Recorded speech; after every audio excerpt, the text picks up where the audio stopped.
안녕하세요. 버클리 세교회 신년교육 네 번째 강의 시작하겠습니다. 오늘 주제는 복음서 어떻게 읽을 것인가. 아, 우리가 신약 성경에 제일 첫 부분이 시작하는 마태, 마가, 누가, 요한, 어떻게 보면은 신약 성경에서 제일 중요한 부분이죠.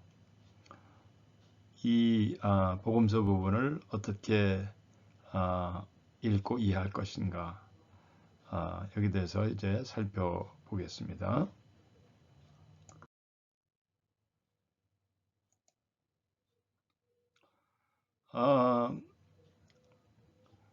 성경을 읽기 위해서는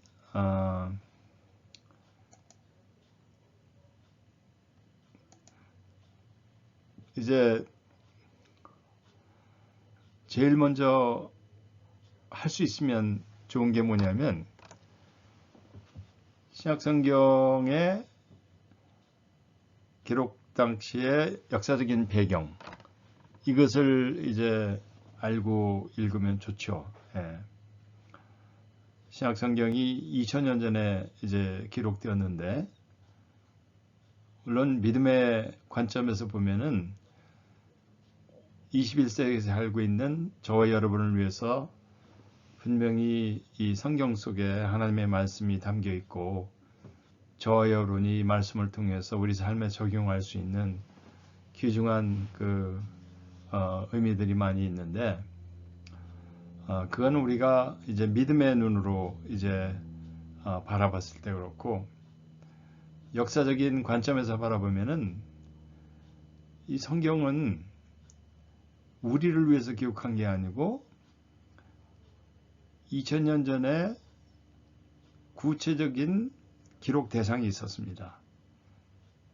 어떤 상황 가운데서 이제 이런 글들이 쓰여졌는가, 이것을 이제 아는 것이 중요합니다.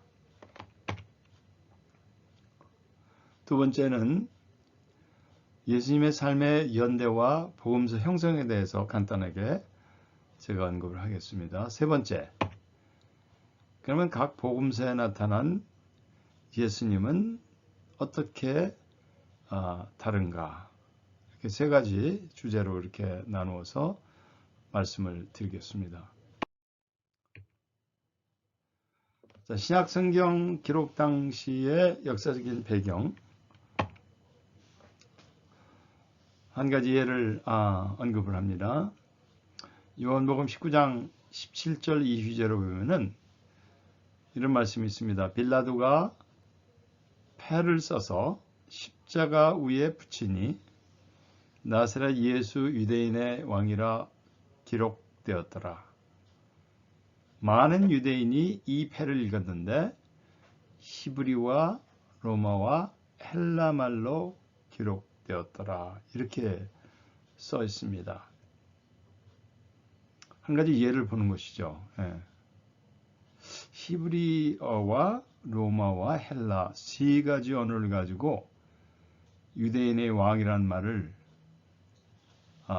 거기다 이제 썼다는 거예요. 왜 세 가지 말을 썼을까? 왜 세 개의 언어가 여기에 사용되었을까? 그 당시 이스라엘 팔레스타인 지역의 문화가 다문화 사회고 다언어 사회이기 때문에 그렇습니다. 그래서 어떤 사람들은 히브리어를 이해하지만 다른 언어는 이해 못하고, 어떤 사람들은 또 거꾸로 헬라말은 이해하지만 또 히브리말을 이해 못하고, 또 어떤 사람들은 로마의 라틴어, 이거는 이해하는데 다른 것도 이해 못하는 사람들, 이런 사람들이 있었기 때문에 세 가지 랭귀지로 했다는 얘기죠. 그래서 그때의 상황을 잠시 살펴보면은 히라버를 그리스어를 히라버라고 부르죠. 아니면은 헬라어 또 이렇게 부릅니다. 헬라어, 그리스어, 히라버 이거 다 같은 말입니다. 예. 그래서 이 문화인데 예수님 탄생 300년 전부터 알렉산더 대왕이 이제 그 지역, 지중해 연안을 비롯한 중동 지역 전체까지 그때부터 지배를 했기 때문에 이미 예수님 당시에는 그 히랍, 그리스 문화가 아주 심층 있게 그 동네에 이제 퍼져 있었습니다. 예. 그래서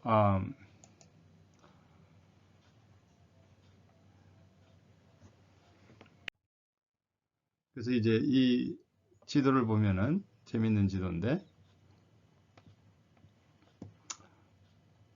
예수님 태어나기 전에 한 7, 800년 이전에 이미 이 그리스 사람들, 여기 그리스죠. 이게 그리스죠. 이거.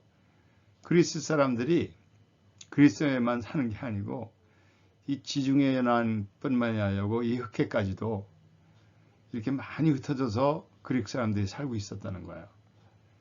여러분 우리가 이 캘리포니아 베이에리어에 살면서 날씨가 상당히 좋잖아요.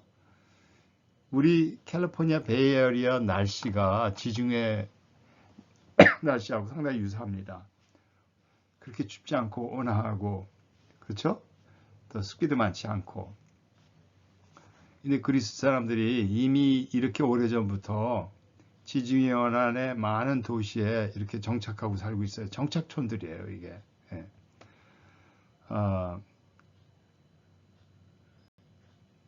그러다가 이민자로 살고 있었던 거죠. 예. 그러다가 보세요. 알렉산더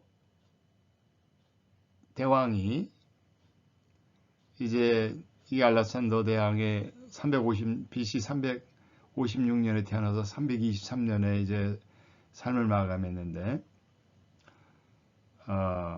알렉산더 대왕이 이거 그리스죠, 여기 그리스죠.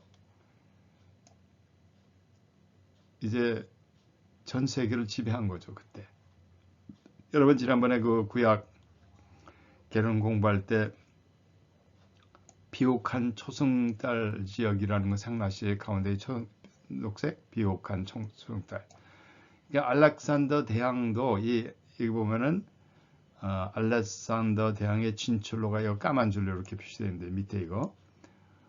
이건 알렉산더 대왕이 지금 이렇게 해가지고 이렇게 까만 줄로 이렇게 진출을 해가지고 이 비옥한 초승달 지역에 혀기를 둘러가지고 이집트를 걸러서 이집트의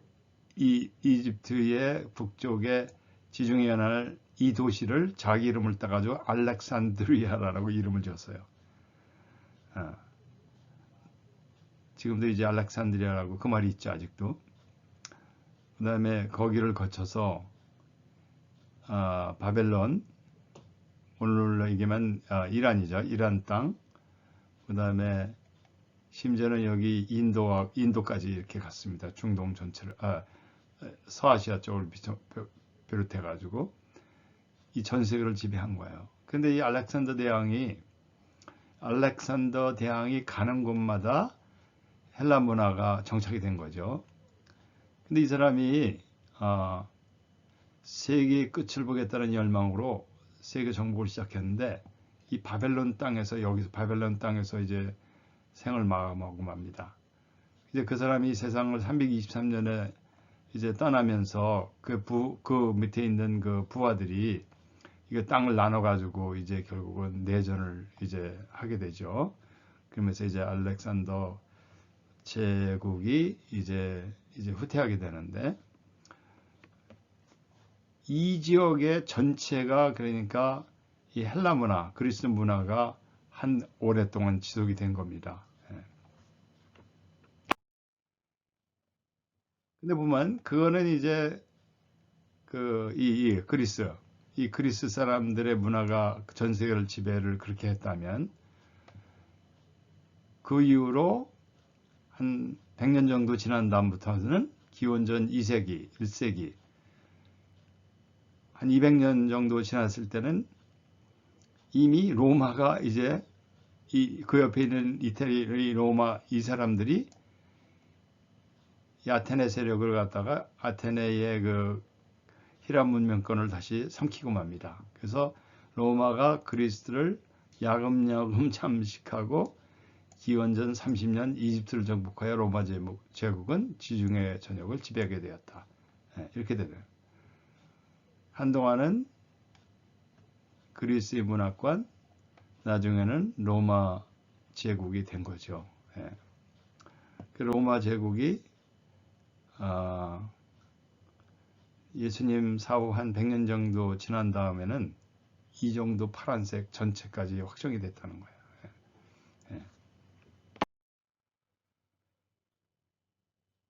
근데 히랍 문화, 헬라 문화, 그리스 문화가 오랜 동안 그 지역을 이제 영향을 미치면서 있다가 로마 사람들이 거기를 나중에 지배해서도 로마 사람들이 그 지역을 지배한다 하더라도 문화적으로는 아직도 그리스 문화가 절대적이었다는 것입니다. 정치적으로는 로마가 지배해도 문화적으로는 그리스 문화가 아직도 크게 영향을 미치고 있었다. 그런데 그러니까 보세요. 그리스 문화, 로마의 정치 세력. 그런데 로컬 사람들은 자신들이 고유한 유대 종교 문화를 그대로 가지고 있었어요. 그러다 보니까 보세요.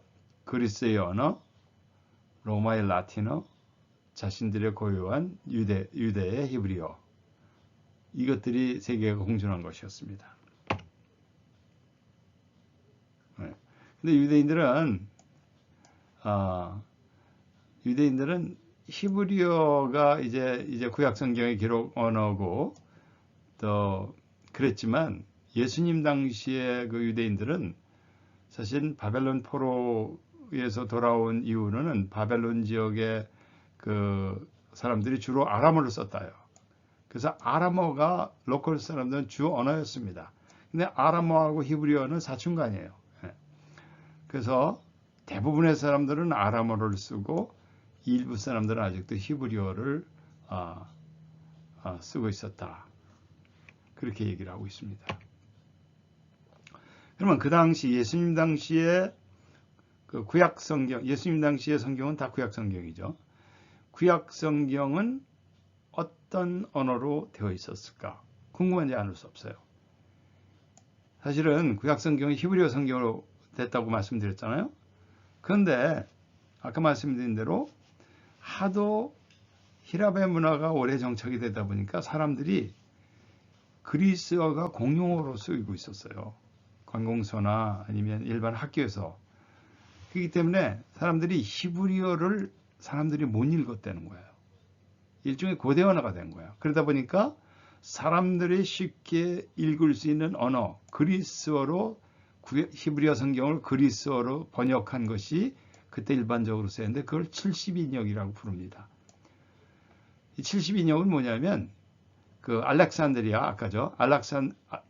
이때 그 알렉산드리아에서 그 이스라엘 12지파의 대표가 70명이 모여가지고 그 히브리어 성경 전문가들을 동원해가지고 히브리어 성경을 당시의 세계 공용인 그리스어로 번역한 거예요.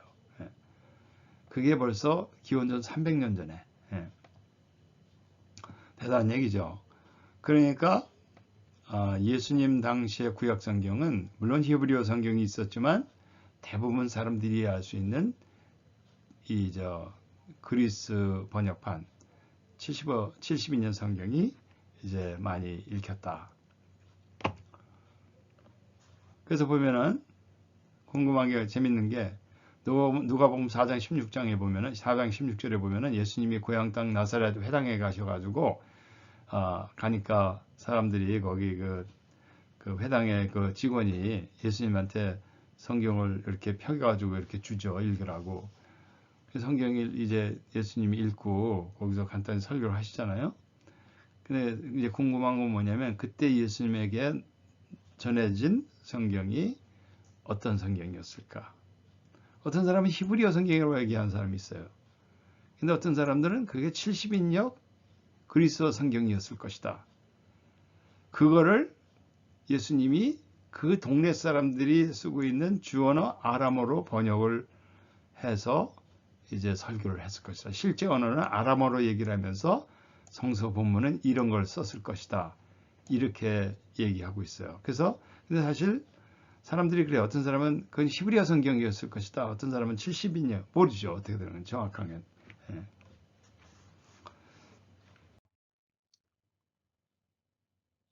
그렇다면 우리 성경에서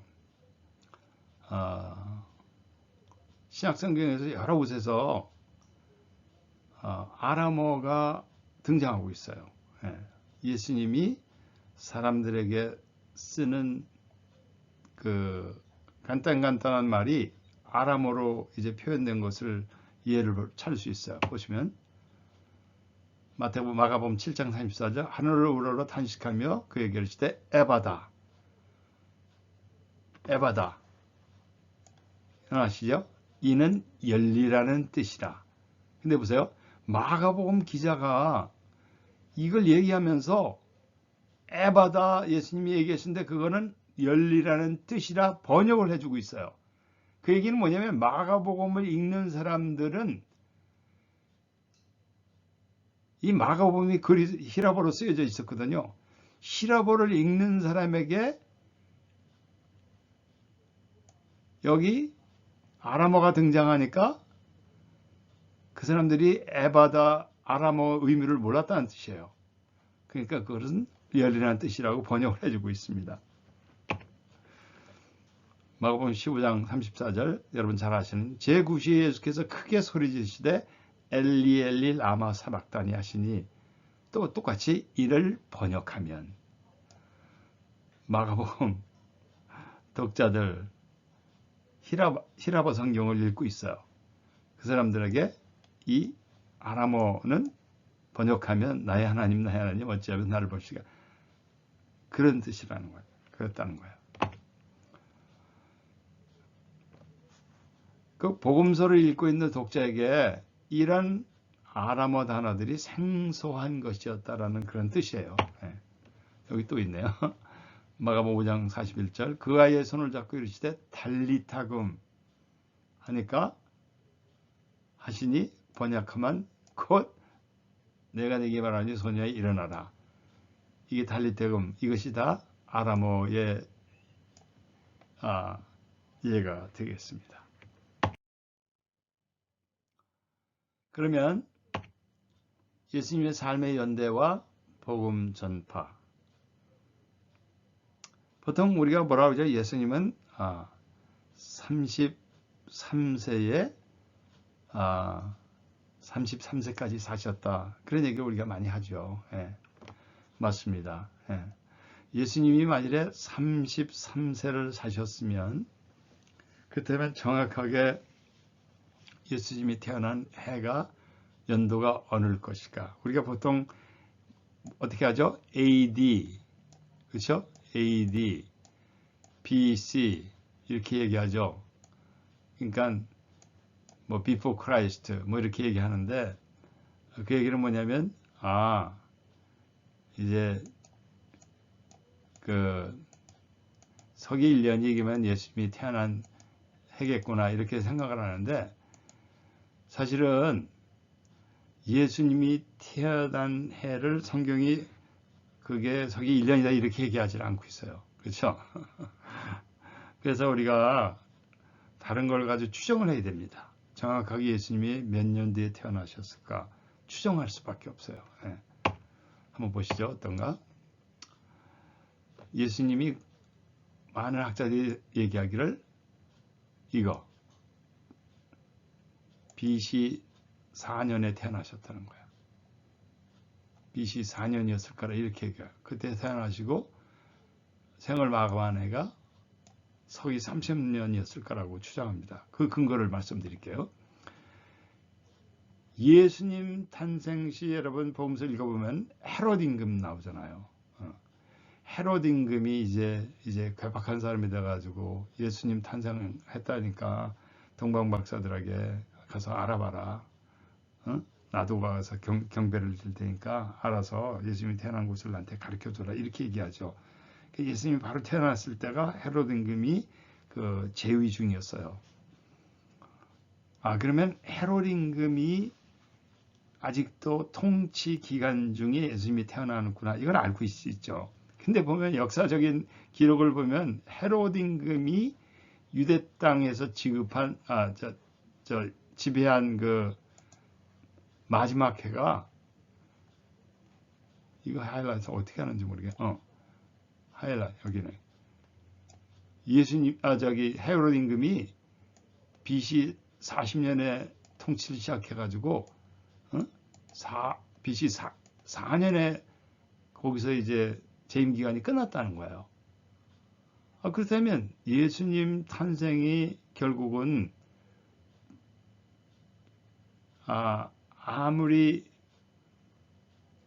아무리 늦게 잡아도 그게 BC 4년이 된다는 얘기죠. 늦게 잡아도. 그 얘기예요. 그러니까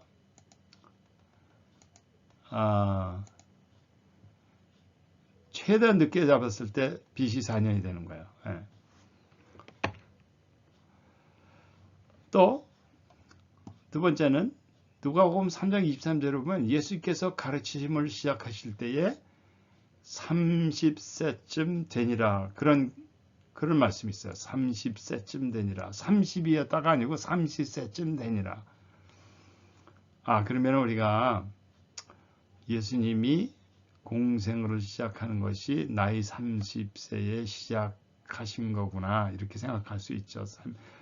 대략 30이라 보면은 그러면 어떻게 되는 거죠?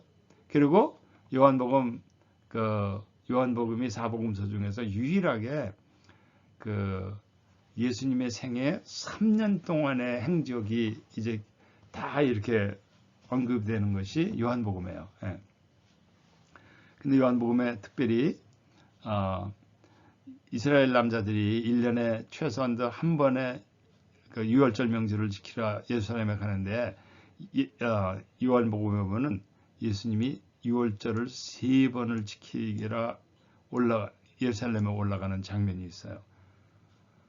그러니까 이걸 볼 때 그러면 예수님이 3년 동안을 공생했다는 것이 맞는구나 이렇게 되는 것이죠. 우리가 보통 공생이 3년이라고 얘기하는 게 요한복음의 기록을 보고 얘기하는 것입니다. 자, 그렇다면 30세쯤 공생에 시작하고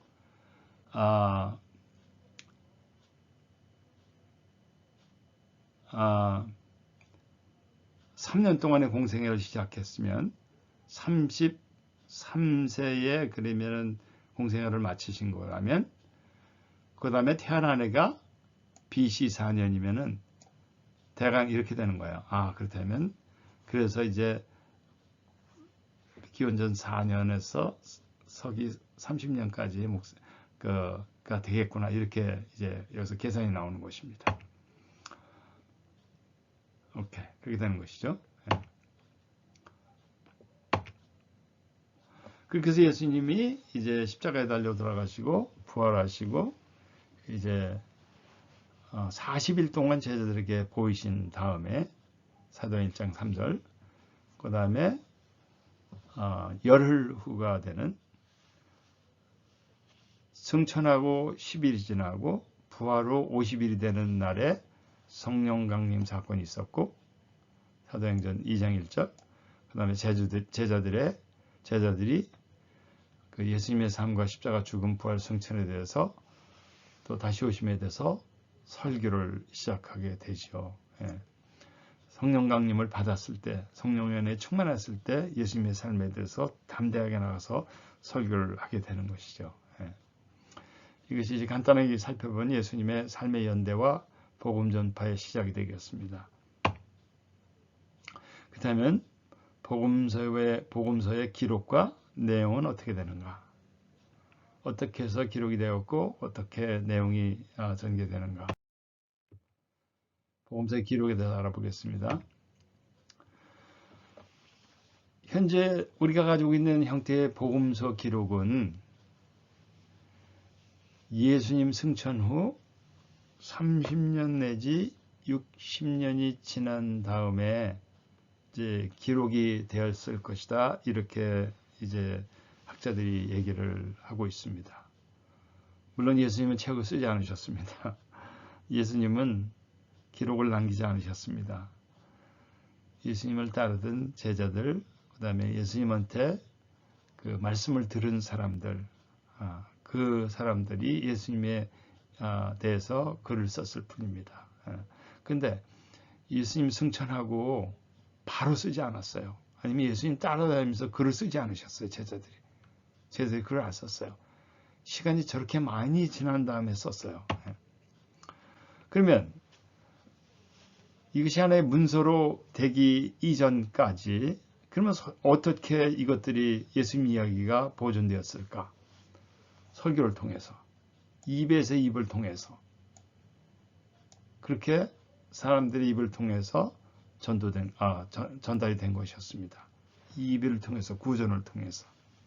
물론 작은 모습들의 어떤 이야기들이 이렇게 조각조각 기록된 것들이 이제 입을 통해서 들은 귀를 통해서 들은 것을 조각조각 기록된 것들이 아마 있었을 거예요. 조각들이 그것을 이제 그 갈대 나무의 그 이파리 같은 파피루스, 우리 같으면 나무 도시락 같은 겁니다. 아니면 좀 돈이 여유가 있는 사람들은 양의 껍질에다가 이것을 기록을 해가지고 이제 뭐 좀 여유가 있는 사람들은 누구한테 그것을 보내기도 하고 그렇게 해서 기록들이 조각조각 이렇게 남은 것이 있었지만은 대부분은 입에서 입을 통해서 전달이 되었습니다. 그렇다면 그러면 그것을 누가 왜 기록을 안 했을까? 예수님 승천하고 30년 그 다음에 60년이 지날 때까지 왜 안 했을까? 그 이유가 있었습니다. 예수님께서 곧 재림하실 거라고 믿었기 때문에 사람들이 기록할 필요가 없었던 거예요. 그게 첫 번째 이유가 되겠습니다. 제일 중요한 이유가 되겠습니다. 그런데 그때만 나중에 왜 기록을 했을까? 시간이 지나면서 그 first generation 예수님을 직접 목격하고 예수님한테 직접 말씀을 들은 그 제자들이 점차로 세상을 떠나기 시작했어요. 또 순교를 당하고 이 사람들이 점점 없어지기 시작했어요. 그래서 교회 공동체 내에서 이것을 어떻게든지 기록으로 남겨야 되겠다. 두 번째는 제일 더 중요한 이유는 이거예요. 그 복음이 그렇게 해서 전달이 되었는데 순수한 의도를 가지고 복음을 전하는 사람이 있었는가 하면은 거꾸로 잘못된 의도를 가지고 이단들이 생기기 시작했어요. 그 초대교회 공동체에 큰 어려움이 있었습니다. 그래서 그 이단으로부터 교회 공동체를 보호하기 위해서 사실은 이렇게 거짓 복음이 등장하기 때문에 진짜들을 보호하기 위해서 그래서 복음서를 기록한 것도 하나의 이유가 된다는 거예요. 근데 여러분 그렇다고 해서 저와 여러분이 가지고 있는 성경이 그때 생긴 건 아니에요. 그때 기록이 되었지만 그것이 신구약 성경 66권의 일부가 되고 한 거는 나중에 그 이후로 한 300년의 시간이 지난 다음에 그렇게 이제 편입이 되었습니다. 그 얘기는 뭐냐면 66권에 포함되지 않은 많은 성경이 있었다는 거예요. 거룩한 문서들이 많이 있었어요.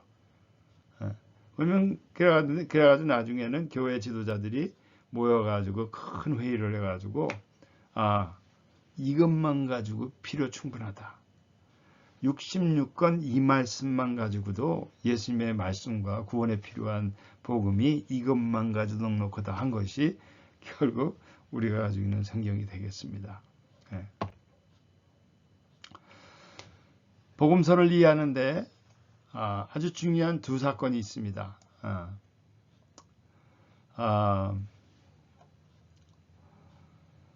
첫째는 서기 64년에 로마에 있었던 대화재 사건입니다. 예. 처음에는 무슨 기름 창고에서 작은 불이 났다고 그래요. 근데 이 불을 초기에 진압을 할 수가 없었어요. 그래가지고 이게 하나의 대화재로 이렇게 그게 이제 바뀌어가지고 로마의 큰 이제 그 재난으로 이제 그게 됐는데, 그때의 그 네로 황제가 자기가 정치적으로 어려움이 있잖아요. 큰 화재를 진압을 조기에 안 해가지고 이제 자기가 정치적인 어떻게 보면 비난을 받게 되니까 누군가에게 이걸 뒤집어 씌워야 돼. 그래가지고 기독교인들에게 그 책임을 전가시켰어요. 그 여러분 쿠오바디스라는 영화에 보면은 결국 어떻게 하죠? 기독교인들 광장 안에 모아놓고 사자들한테 밥이 되게 만들죠. 저놈들이 나쁜 놈들이라는 거야. 저놈들이 불을 질러가지고 우리가 그때 그래가지고 이제 박해를 하고 기독교 지도자들, 예수님의 제자들, 그 사람들이 많은 사람들이 목숨을 잃게 되죠. 박해를 받아서. 그게 이제 첫 번째 사건이고, 두 번째 사건은 서기 66년에서 70년 그 사이에 로마의 지배하에서 이 이스라엘 백성들이, 예루살렘에 사는 시민들이 반란을 일으킵니다. 예. 그 반란군을 진압하기 위해서 로마가 군대를 동원해 가지고 진압을 하는데, 그 과정에서, 그 전쟁 중에서 예루살렘 성전이 파괴됩니다. 참 그게 그 아주 중요한 역사적인 그 안에 터닝 포인트가 됩니다. 그래서 우리가 성경을 이해할 때는 이 두 가지, 로마의 화재 사건, 그래서 그것이 기독교인들의 박해, 대표적인 어떤 그 예가 되는 것이고, 두 번째는 예루살렘 성전의 파괴.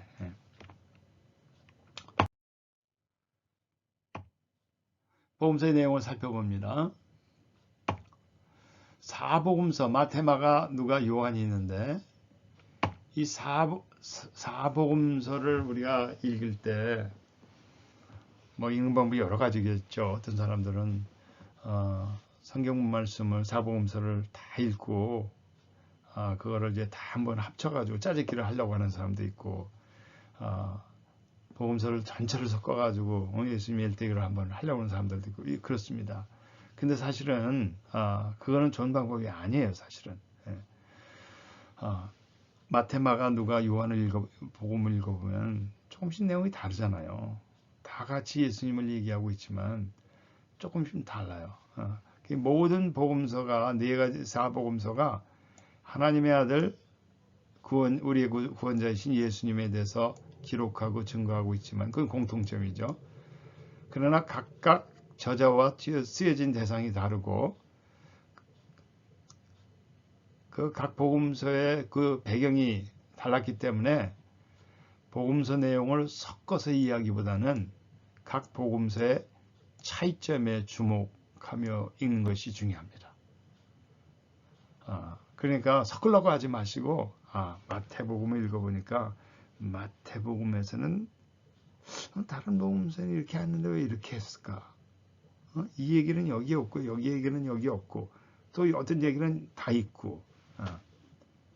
여러분, 이 복음서 기자들이 바보가 아니었어요. 실수해서 그렇게 한 게 아니에요. 의도가 있었습니다. 분명히 이유가 있었어요. 이유가 있기 때문에 그렇게 한 거예요.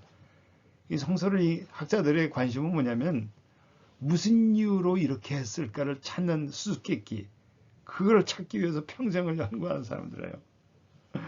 그래서 오늘 이제 여러분들한테 여러분들과 함께 나누는 이야기는, 그래서 이제 많은 학자들이 그렇게 해서 이제 연구한 결과를 이렇게 책으로 낸 걸 가지고 그걸 제가 몇 가지를 이렇게 보고서 여러분들한테 소개를 하는 거예요. 어떤지 한번 들어보세요. 그래서 물론 여러분 그 음식을 먹을 때도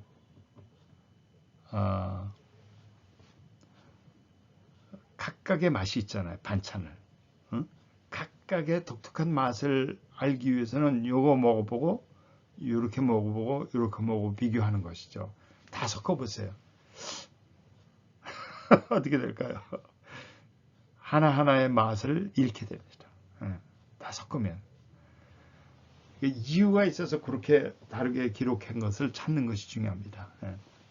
지난번에 그랬죠? 숲을 보고 나무에 올라 열매를 따라. 성경이 있는 하나의 방법.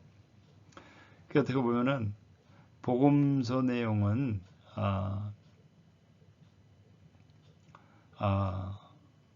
읽을 때 마태복음은 마태복음 앉은 자리에서 시간이 있으면 한번 1장부터 28장까지 한번 쫙 읽는 게 필요해요. 그래서 숲을 보는 거예요. 그 마태복음을 하나의 숲으로 생각하면 그 숲에서 나무에 올라 그 마태복음 속에 들어가서 이제 어떤 특정한 부분에 대해서 특정한 주제에 대해서 깊이 들어가서 거기서 의미를 찾는 뭐 이런 거. 그 얘기가 생각납니다. 그래서 복음서 내용은 복잡하여서 본원이마다 관점이 다를 수 있다. 근데 사실 보면요, 학자들의 그 역할이랄까요? 학자들의 작업은 저마다 나름대로 다 의견이 하나씩 있어요. 그러니까 책을 100권을 읽으면은 100권이 다 나름대로 주장이 비슷하면서도 다 달라요.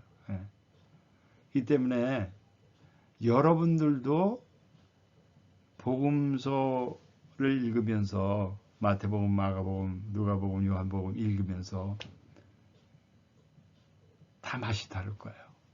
내가 보기에 요한복음은 이런 것 같은데 내가 보기에 누가복음의 큰 틀이 이건 것 같고 큰 줄기가 이건 것 같은데 다 다를 수 있어요. 괜찮아요.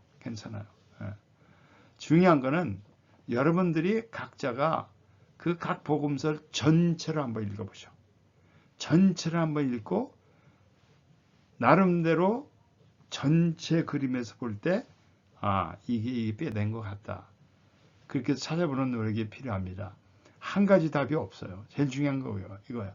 그래서 오늘 제가 여러분한테 이렇게 드리는 말씀도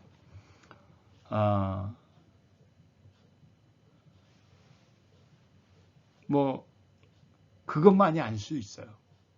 그렇게 말씀을 드립니다. 그러나 하나의 의견으로 여러분들한테 제시하는 것이 되겠습니다. 여러분 나름대로 찾아볼 수 있어요.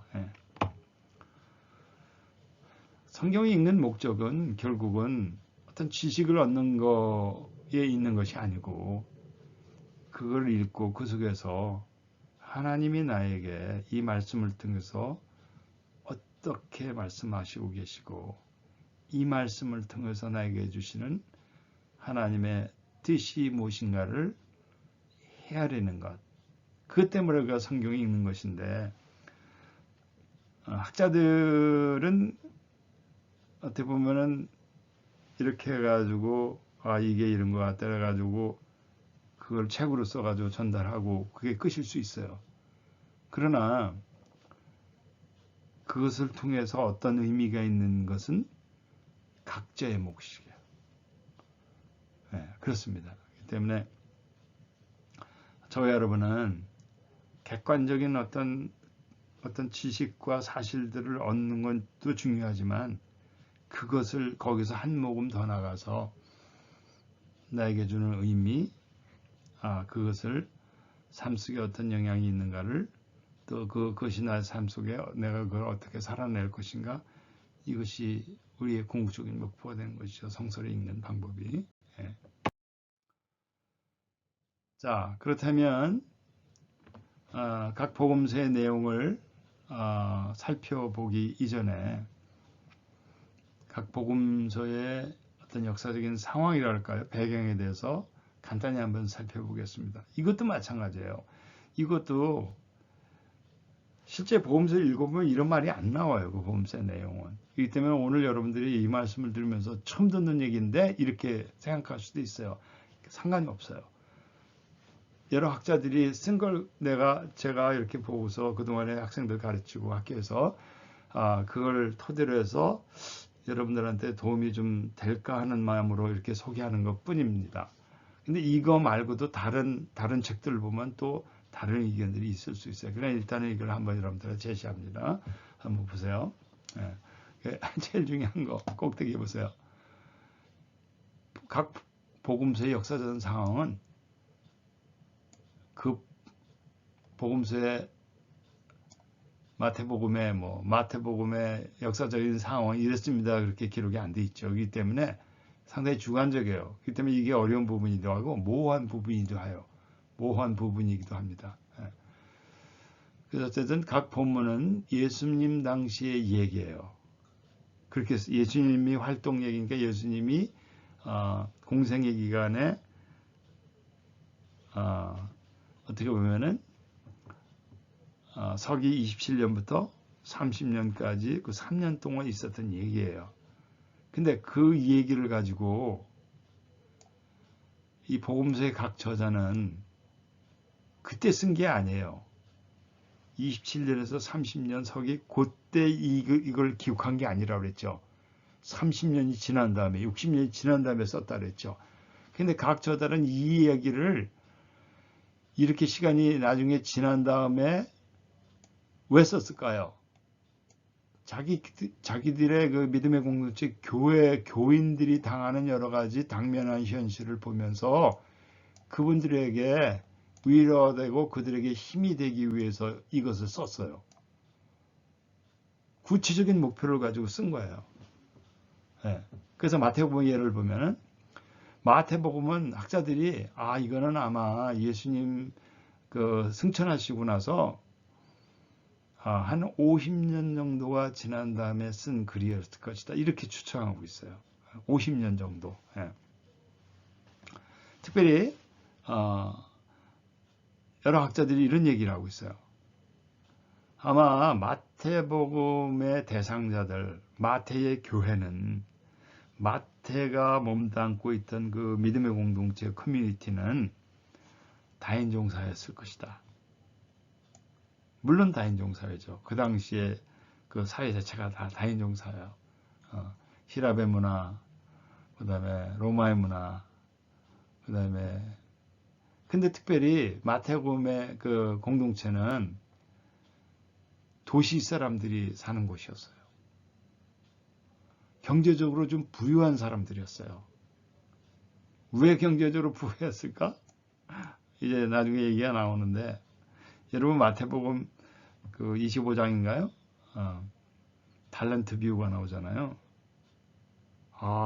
그 비유 얘기를 하면서 이 마태복음은 예수님이 탤런트, 금이에요, 금. 단위가 금단을 돈을 얘기하고 있어요. 그러면 이렇게 금으로 만든 이렇게 금화 하나를 가지고 이렇게 뭘 거래한다고 생각하면 이건 대단한 거죠. 그만큼 단위가 높았다는 얘기예요. 그러니까 사람들 얘기가 아마도 마태복음 그 대상자 공동체는 그 당시에 가장 무역이 발달하고 그 다음에 사람들이 왕래가 많고 이민자들이 많았던 경제적으로 막 왕성하게 커고 있다는 그 도시였을 것인데 그 도시가 어디였을까? 안디옥이었다는 거야. 안디옥이 시리아의 안디옥입니다. 거기가 무역 항로가 있거든요. 예. 거기에 그 예루살렘을 떠나온 디아스포라 유대인들이 장사하면서 유대인들이 장사해서 돈을 많이 벌었어. 그래가지고 유대인들이 모여 사는 곳에 거기 기독교 교회가 생겼는데 그 사람들이었을 것이다. 근데 마태복음은 그분들에게 예수님의 말씀을 듣고 실천할 것을 강조하고 있어. 마태복음 12장 50절에 누구든지 하늘에 계신 내 아버지의 뜻대로 하는 자가 내 형제요 자매요 어머니니라. 예수님이 뭐라 하죠? 십자가에서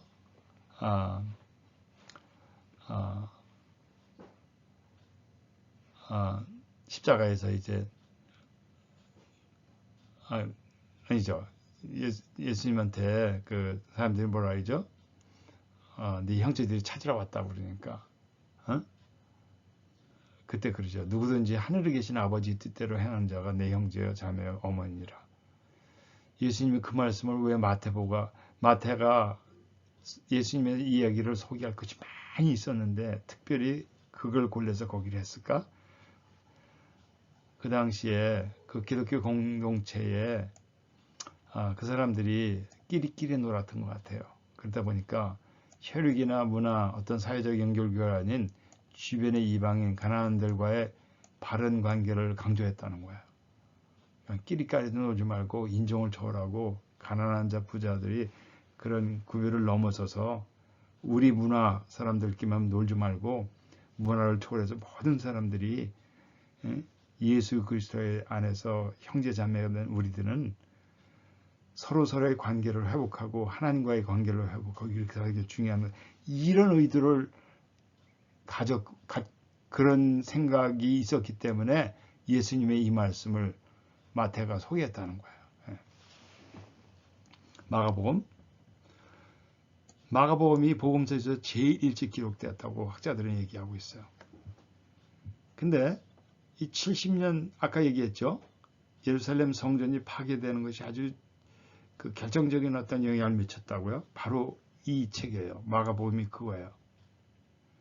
로마 지배하에서 예루살렘 성전 파괴, 로마 지배하에서 이스라엘 사람들이 너무너무 불만이 있고 거기서 해방되기를 원했어요. 근데 그래가지고 반란을 일으켰는데 결국은 예루살렘 성전 파괴되는 큰 위기 상황을 맞게 되잖아요. 여러분 생각해보세요. 이스라엘 사람들이 예루살렘 성전이 파괴됐다는 건 세상이 멸망이 온 것만큼이나 충격적인 사건이었어요. 그러니까요, 이때 그런 엄청난 위기 상황 가운데서 이 당시에는 아직도 이 기독교인들이 유대교 공동체에서 떨어져 나가지 않았을 때예요. 그러니까 예수님이 회당에 가서 설교하듯이 기독교인들도 예수님 따르는 사람들도 회당에서 같이 예배드리고 또 예수님 따르기도 하고 이렇게 아직 구분이 없을 때 같이 있을 때예요. 근데 예루살렘 성전이 파괴되는 그 상황이 오니까 유대교 내에서 어떤 움직임이 있었냐면 당시 그 로마 지배를 하여서 우리가 어떻게 해야 될 것인가 4가지 그룹이 있었다는 거예요. 제사장 그룹은 로마와 타협을 해야 된다 이렇게 얘기하는 사람도 있었고 바리새인들은 개혁을 해야 된다.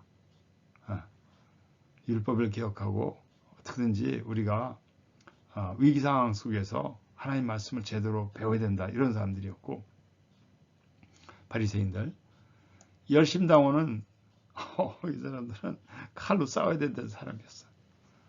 열심당원들 칼로 싸워야 된다. 또 하나의 그룹은 세례 요한이 이 그룹에 속해 있는데 이 세상을 떠나가지고 저 광야에 가서 산속에 가서 하나님과의 만남을 통해서 하나님과의 어떤 금욕을 하고 철저하게 주님을 만나는 그런 어떤 삶을 통해서 위기를 극복해야 된다 이렇게 얘기를 하는 여러 가지 그런 그룹들이 있었어요. 그런데 마가복음 기자는 그 상황에서 어떤 메시지를 주냐면은 예수 십자가를 지는 길이 승리와 구원의 길이라는 것을 갖다가 강력하게 지금 주장하고 있는 거예요. 유대인들은 다 이런 방법을 제시할 때 무슨 소리냐? 우리는 예수 그리스도의 십자가에서 희망을 본다 이거지. 이 위기 상황에서는 우리가 과감하게 십자가를 지고 주님 따른 그 길을 어쩌면은 십자가를 진다는 것은 순교의 각오를 하고 나한테 칼이 들어와서 내가 목숨이 날아간다 하더라도 그 십자가를 달게 지고 예수님들을 믿음을 지키며 따라 나가는 것이다. 이게 마가복음 기자가 하는 얘기예요. 그 당시의 상황 가운데서. 그래서 마가복음을 보면은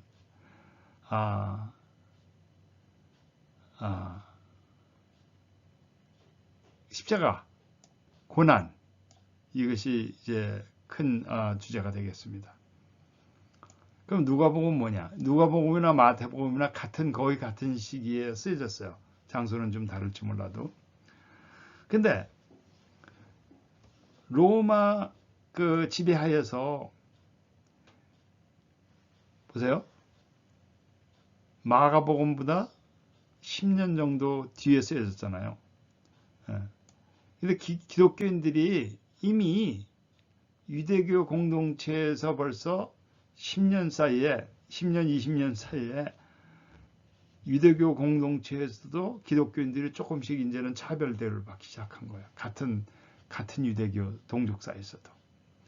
그 자기들이 변방에 이제 어떻게 보면 주변 인물로 취급을 받은 거예요. 사회 변방에서 어려움을 겪었어요. 믿음을 가지고 있던 이유 하나로.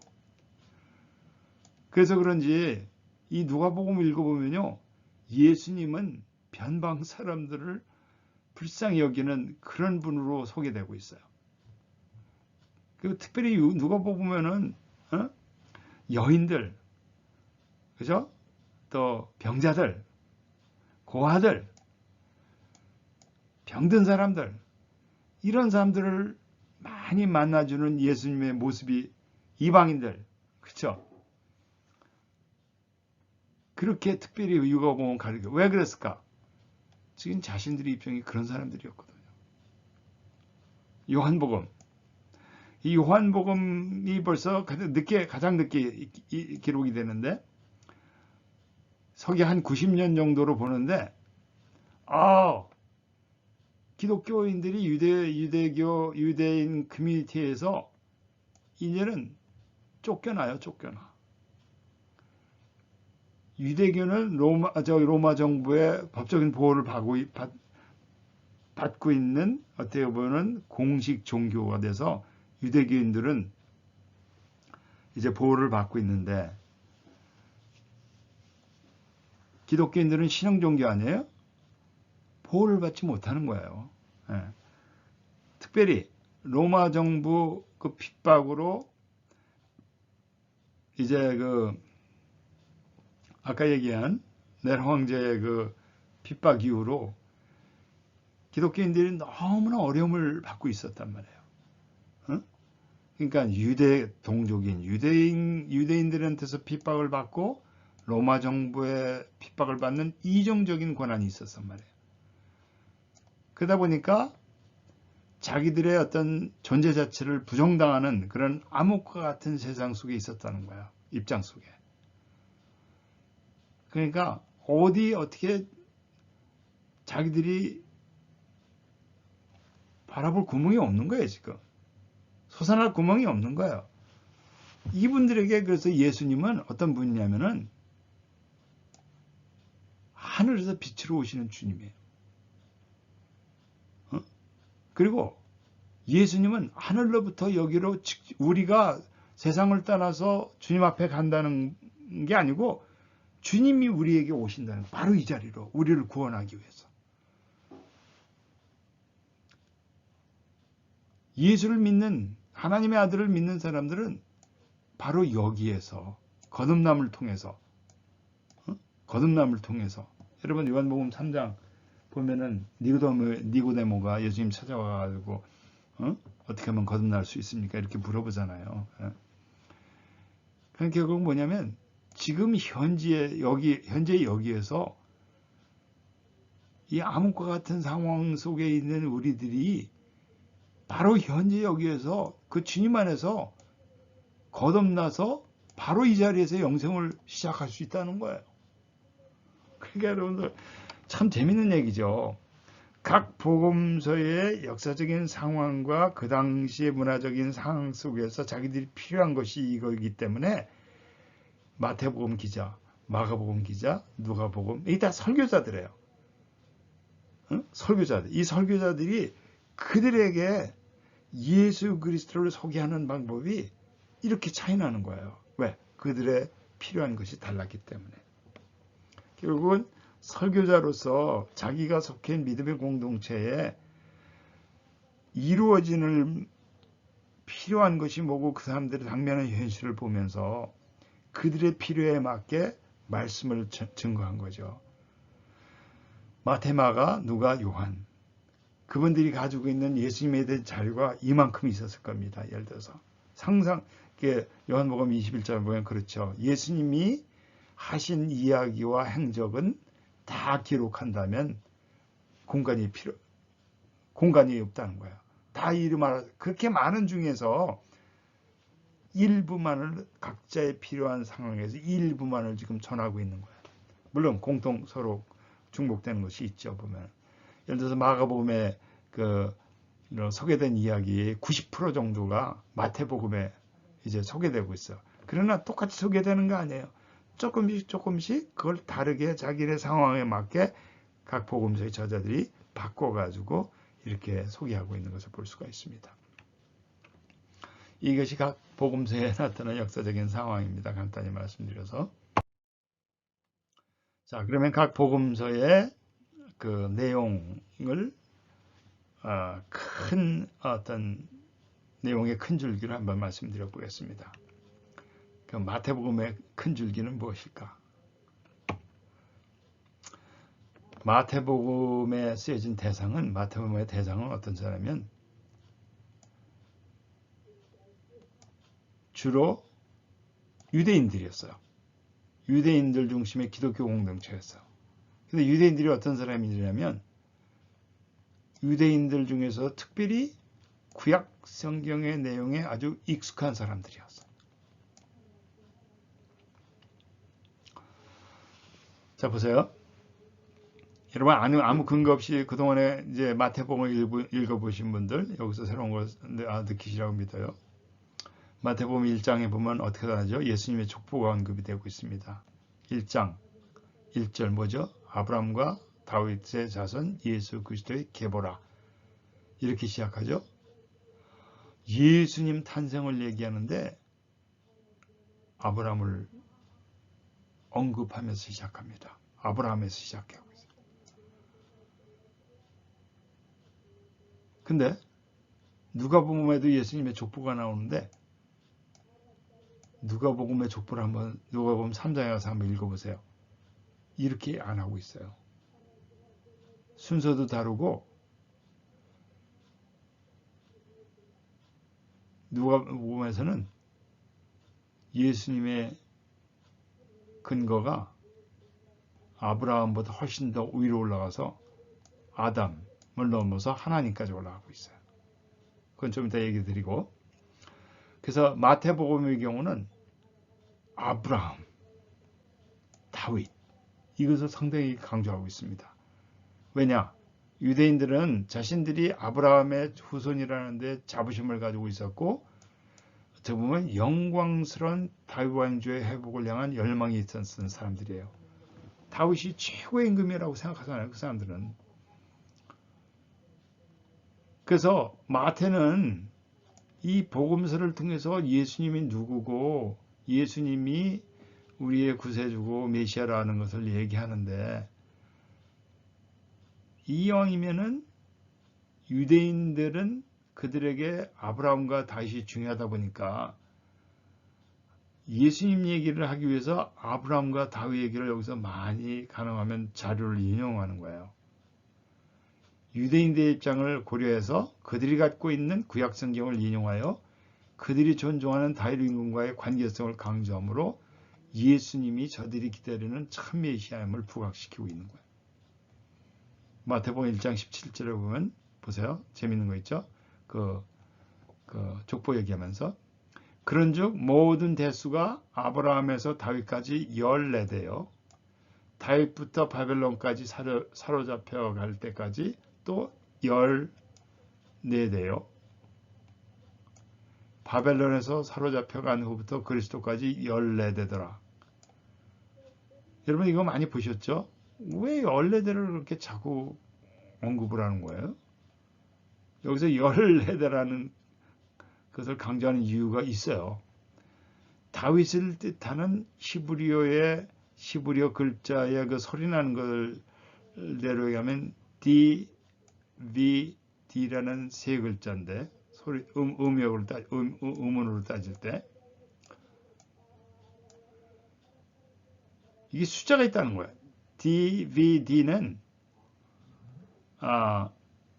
이거는 D는 숫자 넷을 뜻하는 거고 V는 6이고 이건 4.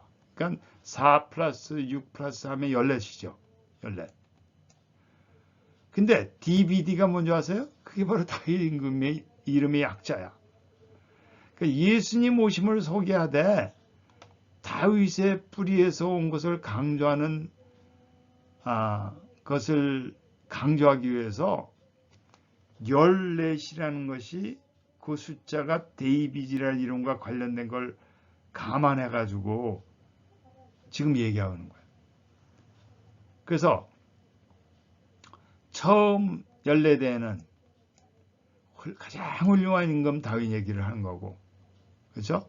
다윗까지 모든 데스가 아브라함에서 다윗까지 14대 가장 훌륭한 임금이 다윗이었다는 걸 지금 얘기하고 있어요.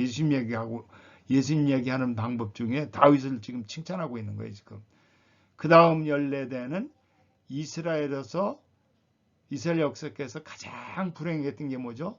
바벨론으로 북이스라엘이 망해가지고 남유다가 망해가지고 바벨론으로 끌려갈 때가 가장 이스라엘 역사에 가장 불행한 일이었죠. 그걸 언급하고 훌륭한 임금, 가장 어려운 불행했던 일, 그 다음에 마지막으로는 마지막 14대에는 유대인에게 가장 기쁜 일이 있었는데 그 예수님이 오신 거 이것을 소개하고 있어요. 가장 재밌는 얘기죠. 14대 그것이 다윗 임금과 관련 있는 숫자라는 거예요. 그러니까 이 이야기를 듣는 이스라엘 백성들은 자기들이 가장 존경하고 가장 소중하게 생각하는 다윗 얘기를 통해서 예수님 얘기를 하고 있구나 이렇게 아는 거죠. 마태복음에서 중요한 주제 예수님은 율법과 예언의 성취자이시다. 물론 이분은 우리의 죄를 용서하시고 메시아로 오시고 우리의 구원자시고 하나님의 아들이고 다 그거는 있는데 특별히 그것을 통해서 마태복음에서 강조하는 예수님은 율법과 예언의 성취자시다. 근데 율법과 예언이 뭐죠? 그게 바로 유대인들이 가지고 있는 경전의 얘기거든요. 유대인의 경전인 모세율법과 예언서, 예를 들어서 예레미야서, 이사야서 이런 것들 다 예언서잖아요. 이런 기록된 메시아에 대한 약속이 예수님을 통해서 이루어진 것을 강조하고 있습니다. 그 예가 많죠. 보라 처녀가 잉태해 아들을 낳을 것이요 그 이름은 임마누엘 하리라. 그게 어디 나온 얘기죠? 그게 마태복음 1장 23절이지만 사실은 이사야서 7장 14절에 나오는 말이에요. 예수님의 탄생을 얘기하되 구약의 이사야 선지자 예언을 갖다가 성취된 걸 여기서 강조하고 있습니다. 또 예수님께서 베들레헴에서 탄생하신 것은 미가서 5장 2절에 예언이 되어 있거든요. 그러니까 예수님 탄생이 그냥 된 게 아니고 구약의 선지자들의 예언을 이룬 것이다. 근데 그 구약의 그 선지자 예언들, 모세율법 이거는 다 여러분들이 소중하게 여기는 그것이 예수님을 통해서 이루어졌다. 이런 얘기죠.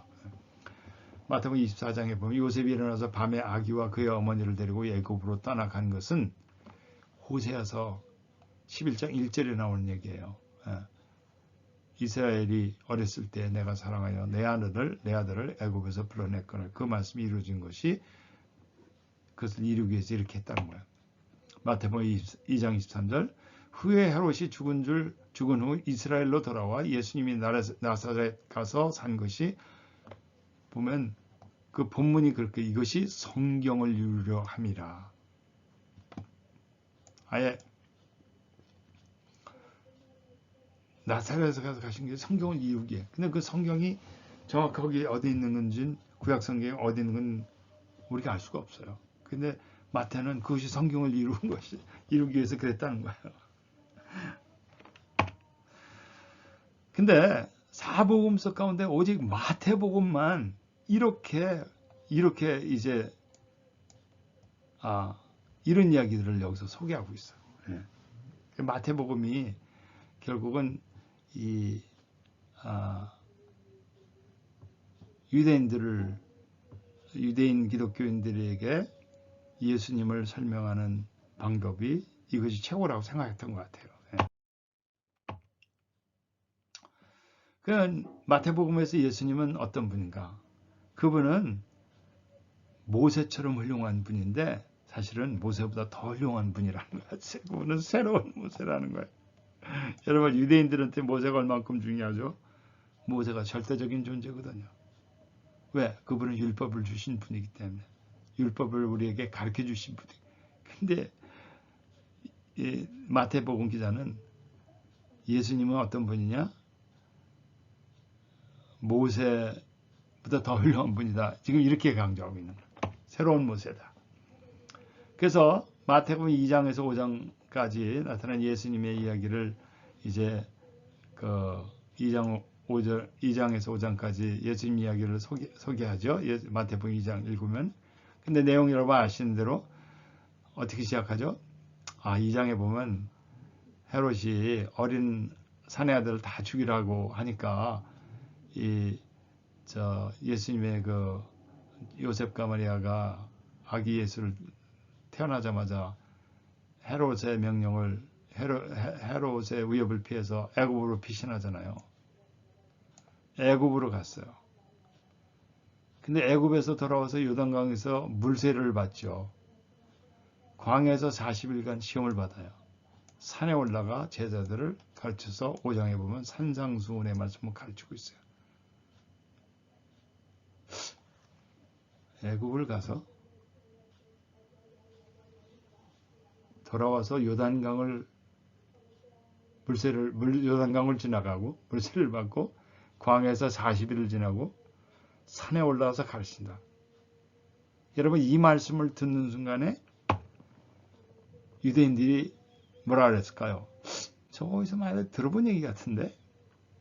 어떤 얘기죠? 바로 모세의 이야기예요. 이거는 출애굽기 1장에서 20장까지 나오는 모세의 이야기가 그거거든요. 모세가 어떻게 됐죠? 애굽 땅에 들어가서 요단강을 건너서 광야에서 40년을 지내고 시내산에 올라가서 말씀을 받아서 내려와 가지고 백성들의 그 말씀을 가르치고 있습니다. 참 기묘한 얘기죠. 이 마태복음 기자가요. 예수님을 모세의 이야기의 유형을 통해서 설명하고 있다는 얘기예요. 헤롯 임금을 모세 시대의 애굽의 바로 임금에 비유하고 있는 거죠. 왜?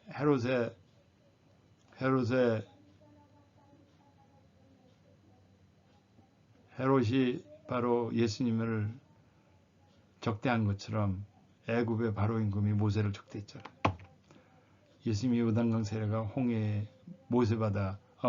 모세가 홍해바다 건너기 광야에 40일 이스라엘 백성의 광야에 40년. 예수님의 산상수훈 가르침이 모세의 시내산 설교하고 그렇게 대비를 시켰다는 것이죠. 마태복음 5장 7절에 보면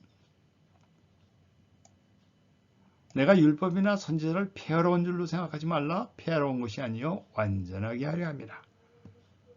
그러니까 예수님은 이 땅에 오신 새로운 모세님인데 그 모세는 예수님은 모세의 율법을 선지자의 가르침을 폐하는 게 아니고 그걸 완성하게 오셨어. 그러면 완성의 방법은 뭘까요? 그 말씀을 듣고 실천하는 거예요. 사랑을 통해서. 네 이웃을 사랑하고 네 원수를 미워하였다는 것을 너희가 들었는데 난 너에게 이르노니 너희 원수를 사랑하며 박해하는 자를 위하여 기도하라. 그러니까 뭐죠? 모세는 네 이웃을 사랑하고 원수를 멸하지만 그건 니네 선생님들 모세의 가르침이고 우리 선생님 예수님은 원수까지도 사랑하라. 박해받는 자를 위해서 기도해라. 결국 뭐죠? 우리 예수님은 모세보다 더 훌륭하신 분이다. 이 얘기를 지금 하고 있는 거예요. 예수님은 모세의 가르침을 뛰어넘어서 어떻게 보면 율법의 정신을 완성시켜 주시는 하나님의 아들이다. 이 얘기입니다. 그러면 예수님의 5개 핵심 가르침. 산상수훈이라 그랬잖아요. 산상수훈이 모세는 뭐죠? 모세 오경이 있습니다. 유대인들에게 모세 창세기, 출애굽기, 레위기, 민수기, 신명, 모세 오경이 이스라엘 백성들한테 중요하잖아요. 근데 예수님은 산에 오르셔서 산상수훈을 가르치는데 그 구약성경 마태복음 전체를 보면 기적이나 병고침 이런 거 제외하고 예수님이 하나의 선생님으로 새로운 가르침을 이렇게 하시는 부분들이 크게 나서 다섯 가지를 생각할 수 있다는 거야. 산상수. 그래서 5장 7절 그게 거기서 가르치는 것, 10장에 제자들을 가르치는 것, 13장에 하나님 나라의 비유, 18장에 하나님 나라와 교회, 서기관 바리새인 및 마지막 시대한 경고, 23장에서 27장. 네. 그러니까 하나, 둘, 셋, 넷, 5개. 이것이 마치 모세의 오경처럼 그렇게 나눠 가지고 천국 복음을 가르치신 분이다. 이 학자들이 그걸 찾아낸 거예요. 이게 이렇게 구조가 된 거구나. 실제 마태가 이렇게 했는지는 모르죠. 근데 학자들이 보니까 이렇게 재미있는 구조가 발견이 된 겁니다. 그러면 마태복음은 유대인들한테 유대인 기독교인들을 상대로 주시는 복음의 말씀인데 그 사람들은 그러면 유대인들한테 그 사람들에게 그 말씀을 가르치면서 그러면 유대인들에게 이방인에 대한 언급은 어떻게 했을까 중요해요. 그렇죠? 마태복음의 예수님은 그리스도이시며 메시아이시며 우리에게 새로운 가르침을 주신 분이고 귀 있는 자는 들을지어다. 듣는 걸로 끝내면 안 돼요. 진짜 지혜는 그걸 행할 수 있을 때만이 진짜 지혜가 된다는 거예요. 그게 11장 19절 말씀의 실천을 강조하고 있습니다. 마태복음에 나타난 이방인은 참 재밌어요. 예수님 족보에 누가복음의 족보에는 이런 얘기 안 나와요. 마태복음에 나오는 예수님 족보에 4명의 이방 여성이 언급되고 있어요. 다말, 라합, 룻, 밧세바. 3절, 5절, 6절. 하나님의 구원 역사는 유대인뿐만 아니라 이방인들에게도 포함되는 것을 암시하는 거예요. 그러니까 유대인들에게 예수님을 소개하면서 유대인들에게 정말 유대인들을 위한 복음을 하면서도 의도적으로 이방 여자들, 이방 사람들은 뿐만 아니라 그 중에서 특히 여자. 근데 여자들 중에서 어떻게? 이 사람들이 어떤 사람이에요?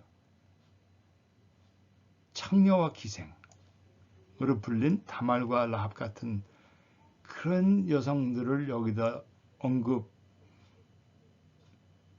하는 걸 보면 이 마태복음의 기자는 정말 예수님은 어떤 분이냐? 이방 사람뿐만이 아니고 심지어는 죄인들까지도 당당히 하나님은 그 사람들을 받아들이시고 귀하게 사용하신다. 왜 이런 얘기를 했을까요? 유대인들에게 이방인들을 존중하라는 뜻에서 한 게 아닐까 이렇게 생각할 수 있어요. 아까 얘기했죠.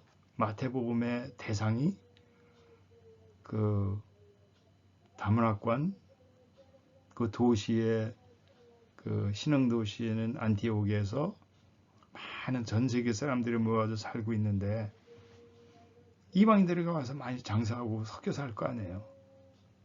주변에는 그 이방인들 존중하라는 뜻으로 예수님이 그렇게 가르친 걸 지금 여기서 이렇게 언급하고 있는 것입니다.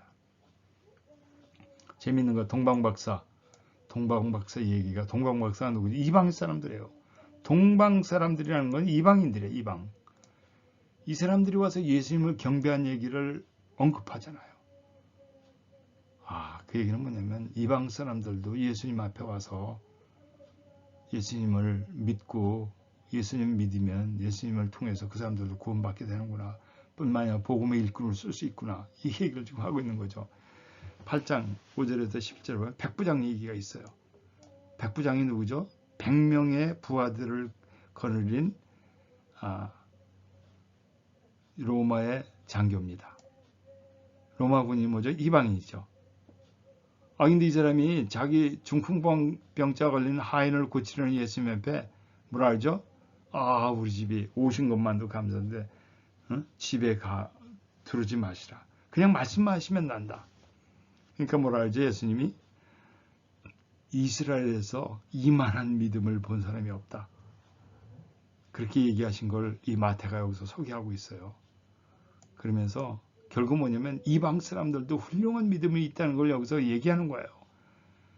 그러면서 예수님이 뭐라 하죠? 동서로부터 많은 사람들이라 아브라함과 천국에 앉을 것.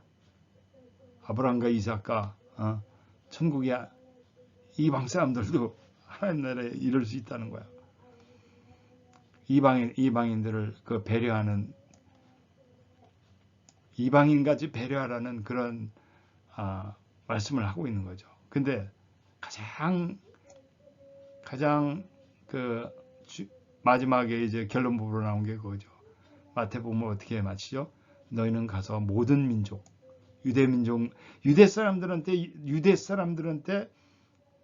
유대 사람들만 하라 이게 아니고 모든 민족으로 제자를 삼아 아버지 아들과 성령의 이름으로 세례를 베풀고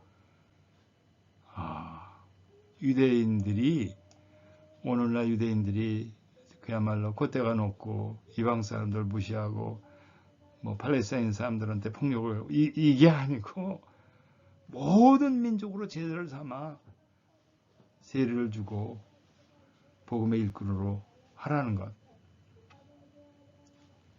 유대인뿐만 아니고 모든 하나님의 백성들이 이런 선교, 복음을 가지고 세상 끝까지 나가서 주의 이름을 증거하는 것이 사명이라는 것을 가르치고 있는 것이 이 마태복음의 내용이 되겠습니다.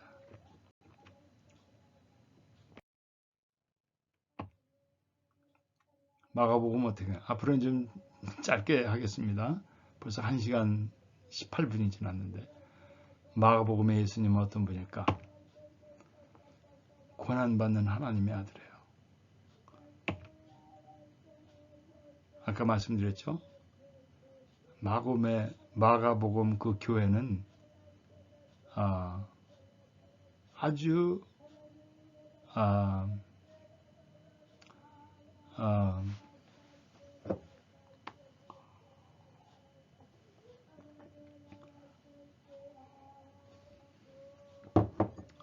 예루살렘의 그 성전 파괴와 또 기독교인들을 박해하는 그 로마 제국의 그 어려운 현실을 직면해서 그 난국을 타게 하는 방법은 예수님이 십자가를 지고 묵묵히 따라가는 그 길이다. 십자가를 지면 예수님을 죽음에서 일으키신 그 하나님의 손길이 우리도 도울 것이다. 구원은 오직 십자가를 통해서만 가능하다는 얘기를 얘기하면서 여기에서 소개되는 예수님은 고난받는 하나님의 아들이에요. 십자가의 예수님은 십자가상에서 내 마음이 심히 고민하여 죽게 되었도다. 그게 뭐죠? 겟세마네 동산에서 주님이 잡히시기 직전에 하시던 그 말이에요. 내 마음이 심히 고민하여 죽게 되었도다. 마가가 왜 얘기를 했을까요? 자기네 교인들이 지금 이 마음이었거든요. 심히 고민하여 죽게 된 그 상황에 자기네 교인들이 있었던 거예요. 나의 하나님, 나의 하나님, 어찌하여 나를 버리시나이까? 예수님이 십자가에서 하신 그 말씀을 왜 소개했을까요? 자기네 교인들이 지금 하나님이 자기들을 버린 것 같은 그런 슬픔 중에 있거든요. 근데요, 마가복음 읽어보면요, 제자들이요, 예수님이 누군지를 몰라요, 잘. 예수님이, 이분이 누구시지? 그리고 또 처음에는 예수님이 그들에게 자기가 그리스도인 걸 얘기하면 알잖아요. 그러면 얘기하지 말라고 그래요. 제자들이 잘 몰라요. 그리고 부활 사건도 여러분 혹시 한번 펴보세요. 마가복음 16장까지 있잖아요. 마가복음 16장까지 있는데 학자들 얘기는 16장 8장이 원래는 마가복음의 끝이래요. 마가복음의 끝은 16장 8장. 그래서 어떤 사본을 여러분 그 각주 성경에 보면요, 이렇게 돼 있어요. 16장 9절에 보면은 16장 9절에서 20절까지는 어떤 사본에는 없음 이렇게 표현되어 있어요. 그러니까 그 얘기는 뭐냐면 옛날에 어떤 성경, 옛날에 진짜 원래 원본은 18절, 16장 8절이 끝났다는 거예요. 근데 16장 8절이 뭔지 아세요? 무덤에 온 여자들이 무서워서 놀라며 떨며 무서워서 아무 말지 못하더라. 그리고 내용이 끝나요. 그러니까 마가복음의 전체적인 분위기는 두려움, 그 다음에 무서움, 이게 다예요. 만일에 어떤 사본에는 없음처럼 16장 9절부터 20절까지가 어떤 사본에 진짜 없다면 마가복음의 얘기는 예수님은 부활 사건이지만 제자들은 아직 막달라 마리아라는 사람이 부활하신 주님을 못 만난 거예요. 마가복음 얘기는. 마가는 왜 그렇게 복음서를 그렇게 끝냈을까? 자기의 교인들이요, 진짜 놀라 떨며 무서워하고 있었던 거예요. 그러니까 이 얘기를 하면서 마가는 오히려 이런 의도였을 거예요. 야, 로마의 지배하에서 성전이 파괴되고 정말 사람들이 가장 절망적인 상황 가운데, 혼돈 가운데 있는 기독교인들을 생각하면서 이거를 쓴 건데,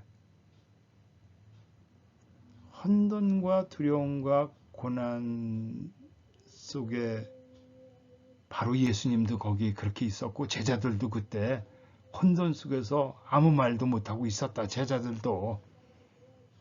그러니까 여러분과 제가 지금 이 상황 가운데서 우리가 아무 말도 할 수 없고 고통 중에 있고 혼돈 속에 있는 거, 여러분 실망하지 말라. 제자들도 그랬고 예수님도 그랬다. 그러니까 그 사람들을 위로하기 위해서 복음서를 이렇게 끝내고 있었다. 자기네 교인들이 어려움이 있으니까 그 놀라보고 무서웠다는 거 괜찮다는 거예요. 왜? 주님이 그러셨고 제자들도 그랬다는 거죠. 철저하게 고난받는 하나님의 아들, 하나님의 아들이 그랬기 때문에 저와 여러분이 고난받는 거 그 당연한 걸로 여기고 이렇게 하면 하나님이 우리를 결국은 우리를 부활케 하신다. 참 재밌죠. 누가복음 예수. 누가복음 예수는 유대인들만의 복음이 아니에요. 이건 철저하게 이거는 누가복음의 예수님은 모든 인류에서 오신 온 세상의 구원자이신 예수님을 소개하고 있어요. 참 재밌어요.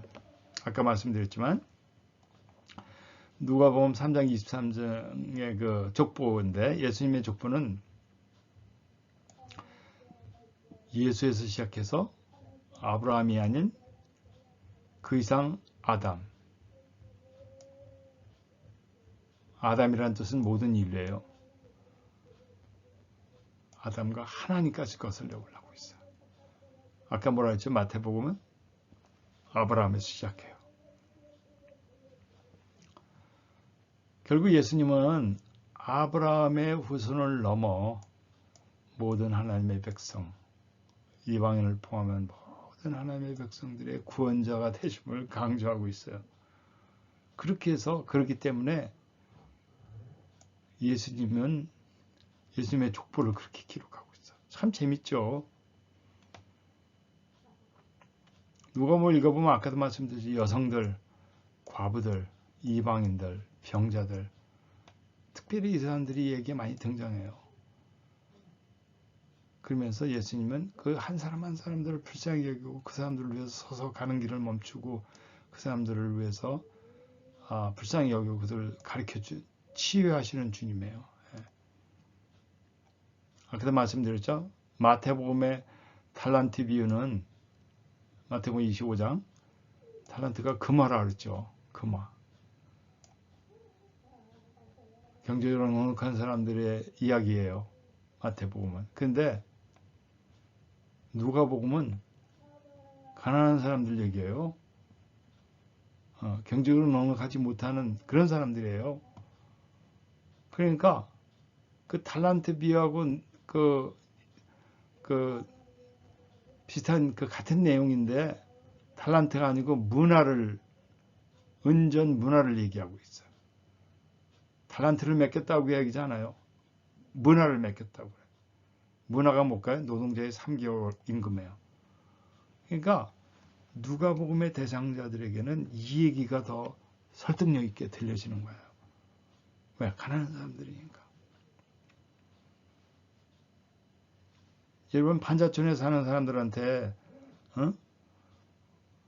전세금 뭐 10억짜리 이런 얘기하면 그 말이 가슴에 도지 않죠. 월세 10만 원, 20만 원 이렇게 해야 그 말이 맞는 말이죠.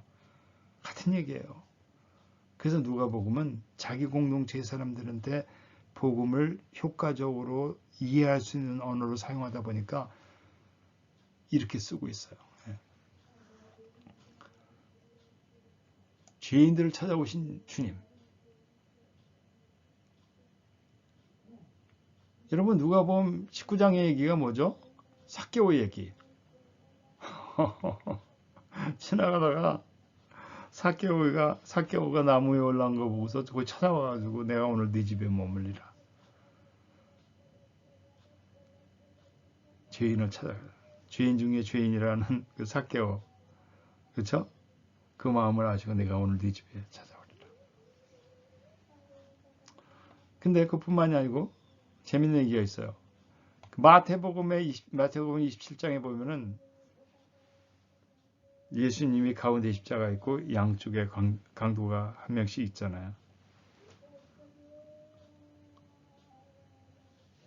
근데요, 재밌는 거는 마태복음에 읽어보면은 그 십자가의 양쪽에 있는 강도 두 사람이 예수님을 다 그냥 비난해요. 그리고 예수님은 그 누구에게도 구원을 약속하지 않아요. 예. 근데 누가복음에서는 여러분과 제가 알고 있는 그 모습이죠. 그 강도 중에 한 사람이 저쪽 사람이 예수님을 표현하니까 그 사람이 예수님을 오히려 프로텍트하고 예수님을 변호하잖아요. 어? 그리고 마지막 순간에 그 사람이 예수님한테 뭐라 그러죠? 나를 기억해 주십시오. 그러니까 예수님이 뭐라 그러죠? 네가 나와 함께 낙원에 있으리라.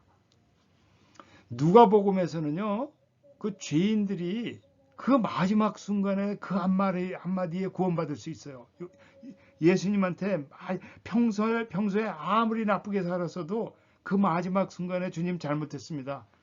죄인이 회개하면 용서받을 수 있는 거예요. 회개 한마디로. 근데 마태복음에서는 아니에요. 아까 얘기했죠? 말씀을 듣고 실천하는 게 중요해요. 그러니까 마태복음의 두 강도는요, 그렇게 기록이 안 되고 있어요. 예수님 다 비난하고 예수님도 들떠붙다고 끝내요. 왜? 그 사람들은 말씀을 듣고 실천을 해야 되는데 그게 안 했기 때문에. 너무나 재미있는 얘기예요.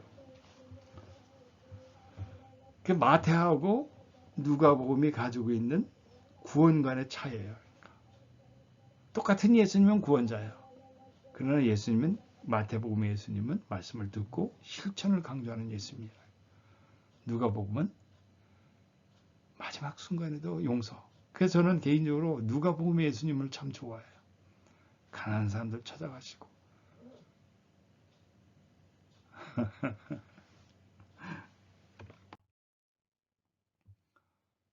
누가복음의 예수님은요, 의인이에요. 의인. 참 재미해요. 마태 마가복음은 겟세마네 동산의 주님이 아까 얘기한 듯이요, 내 마음이 심히 고민하여 죽게 되었다. 내 마음이 심히 고민하여 죽게 되었어. 겟세마네 동산. 그렇게 예수님이 고백하고 있어. 근데 누가복음은 그런 언급이 없어요. 누가복음의 예수님은 겟세마네 동산에서 의연하신 분이에요. 그냥 하나님의 뜻임을 받아들이면서 담담히 있는 분이에요. 한번 읽어보세요. 누가복음 22장 40절. 겟세마네 동산에서 이것이 하나님의 뜻임을 받아들이면서 담담한 예수님. 근데 그 예수님이 누가복음에서는 십자가 상에서도 똑같아요. 마태 마가의 경우는 마지막 순간에 엘리 엘리 라마 사박다니 그냥 막 하나님 왜 나를 버렸습니까? 그러잖아요. 고통을 감당하지 못하는 인간의 모습으로 그려짐에 반해서 누가복음에서는 그렇게 안 해요. 누가복음에서는 오히려 뭐라 하냐면 아버지여 내 영혼을 아버지 손에 부탁합니다. 안중근 의사와 같은 분이에요. 모르겠어요. 거기 예수님을 안중근 의사에 비교할 수는 없죠. 의인. 담담하게 내 길을 갈 것이고 나는 이것을 위해 왔고 내가 이 순간에 담담하게. 그러다 보니까 뭐라 하죠? 누가복음 23장 47절에 보니까 백부장이 그 유대 사람들 그 로마의 군인이 오히려 이 사람을 정령 의인이었다고 이렇게 선언하고 있습니다. 로마 군인의 입에서 이 말이 나오고 있어요. 누가복음의 예수님은 담담하신 분이에요.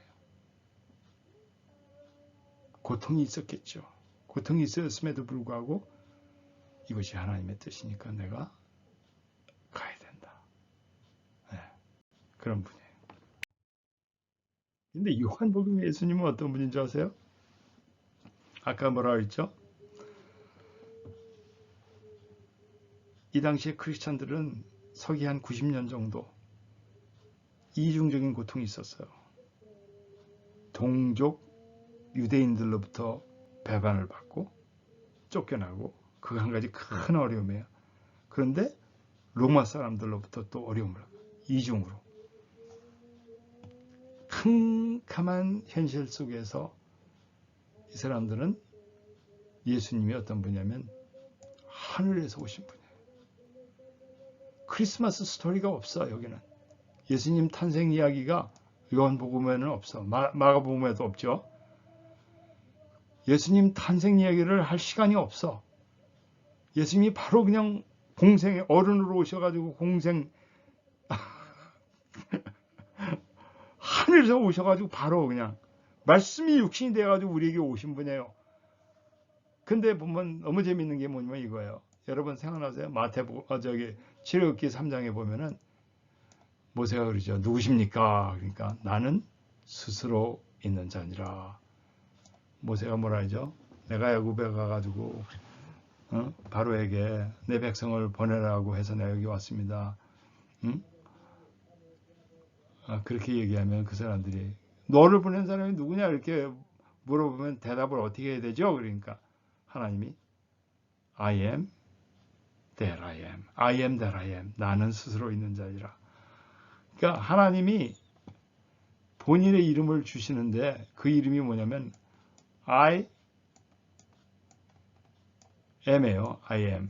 하나님은 I am. 그게 하나님의 이름이야. 이게 하나님의 이름이래. I am who I am. 하나님이 모세에게 본인의 이름을 가르쳐 주셨는데 그게 I am이야. 근데 보세요. 누가복음에 I am the bread of life. I am the vine. I am the light of the world. 세상의 빛.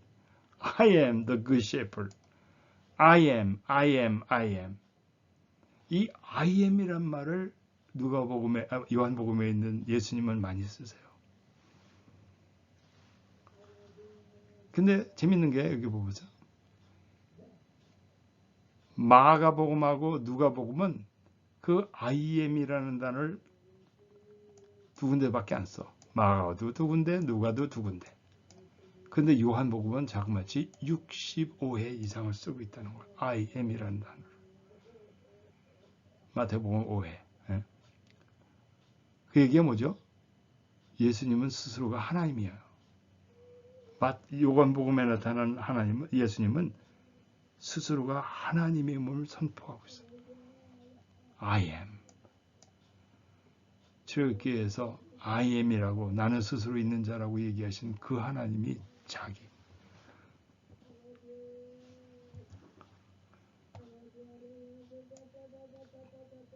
요한복음에 나타난 예수님은 세례요한이 뭐라 그러죠?